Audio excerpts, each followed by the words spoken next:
Mardi 4 mai 1993. Extrait du journal de Françoise Giroud. L'émotion publique est toujours intense. Comme si chacun avait découvert l'humble part d'humanité que recèle même un Premier ministre et se sentait soudain proche d'un ami perdu. S'y ajoute l'inévitable polémique sur la responsabilité de la presse.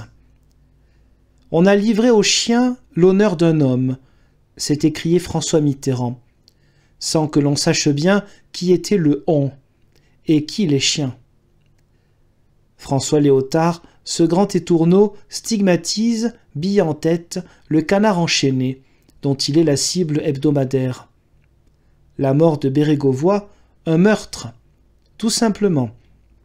Si l'on devait mourir des attaques de la presse, le monde politique serait un cimetière. En fait, il est heureusement rarissime qu'un homme ayant assumé de grandes responsabilités publiques mette fin à ses jours. La presse est d'ailleurs un havre de douceur, de modération et de décence, à côté de ce qu'elle fut au siècle dernier et jusqu'à la Seconde Guerre mondiale. On pourrait tout au plus améliorer la loi sur la diffamation, qui ne dissuade pas assez, comme la loi britannique, les diffamateurs potentiels. La calomnie est infâme, mais les faits avérés sont les faits. Qui oserait prétendre qu'il faut les dissimuler ? La presse exerce sa fonction de contre-pouvoir quand elle dévoile, informe, critique. Elle dérape quand elle harcèle, dénigre, persécute. La nuance est dans ce qui sépare le trait blessant de l'acharnement. On ne saura jamais quand Pierre Bérégovoy a pensé qu'il n'en serait jamais quitte avec l'acharnement. Quant à la critique, il est vrai qu'elle peut gâcher une existence. Georges Honneth, l'auteur du Maître des Forges, avait perdu le goût du bonheur, sinon celui de la vie, après la lecture d'une critique dévastatrice.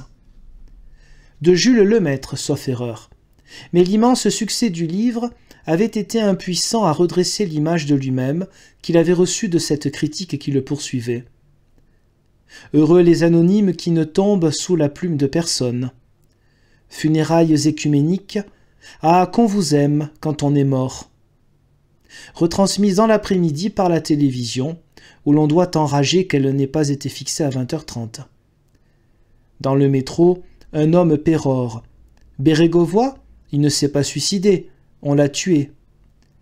Où avez-vous été chercher ça? J'ai entendu Léotard le dire à la radio. Vous avez mal compris. On citait un article où il dit que...